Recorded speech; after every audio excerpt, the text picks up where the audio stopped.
जिस विद्यालय के शिक्षक को राष्ट्रीय शिक्षक पुरस्कार मिलता हो, जिस विद्यालय की बेटी को प्रधानमंत्री वाराणसी के रुद्राक्ष कन्वेंशन सेंटर में सम्मानित करते हो, जिस विद्यालय की बेटी एशिया स्तर पर कुश्ती में मेडल जीतती हो, सौका की पूनम यादव संभवतः इसी विद्यालय की छात्रा है।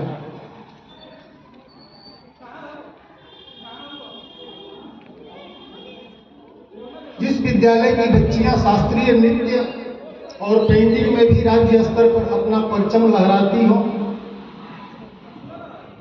और बीते 15-16 वर्षों में कैमूर जिले में शिक्षा के स्तर पर अपना एक विशिष्ट पहचान जिस विद्यालय का हो, तो उस विद्यालय पर क्षेत्र का अभिभावक होने के नाते गर्व होना लाजमी है। और इसके लिए बधाई की बात हमारे शिक्षक और हमारी बच्चियां हैं। विदाई का अवसर बड़ा भावुकपूर्ण होता है। मुझे पता है, क्योंकि मैं इस विद्यालय से एक शिक्षक की तरह मैं जुड़ा रहा हूं बीते 10-12 सालों से। आप कौन बनाओगे? और मुझे यहाँ की हर उस गतिविधि का पता होता है तो एक शिक्षक को यहाँ पता होता है। आज से 4 साल पहले इस विद्यालय की एक शिक्षिका रिंकी जी, जिन्हें YouTube पर साइंस के एक विशेष प्रोग्राम के लिए जिले का बेस्ट टीचर अवार्ड मिला था, वहां से इस विद्यालय के शिक्षकों की प्रगति की दास्तान राज्य स्तर पर शुरू हुई और उसका सिलसिला देश के सब तक रुका। तो जिनके गुरु, जिनके शिक्षक और शिक्षिकाएं इस चुनौतीपूर्ण समय में एक बेहतर योगदान देते हों, वहां की बेटियों की जिम्मेदारी भी बड़ी होती है।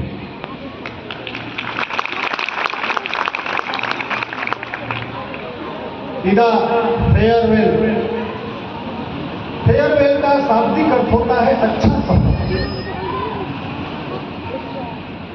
आप फेयरवेल में आए हैं, आना जाना लगा रहता है, लेकिन फेयरवेल को अक्सर लोग भावुकता से जोड़ते हैं।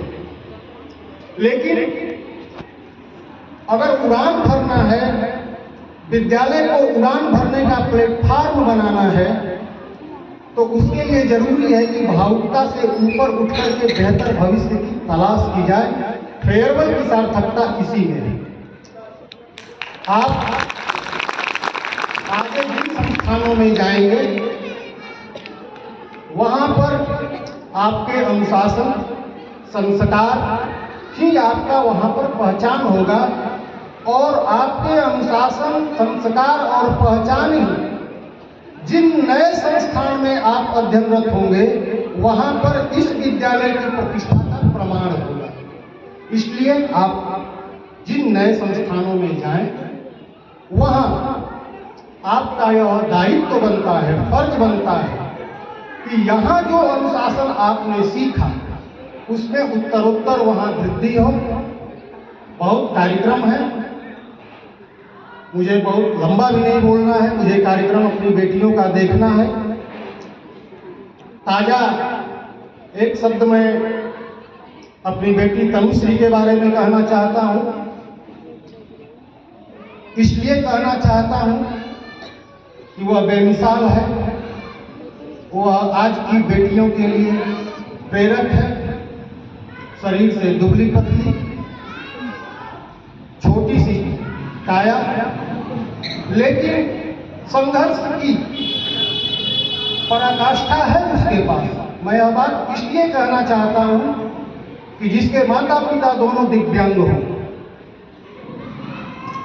बहुत कमजोर परिवार से हो, लेकिन उड़ान भरने का सपना उसने आज नहीं देखा। उसने देखा था आज से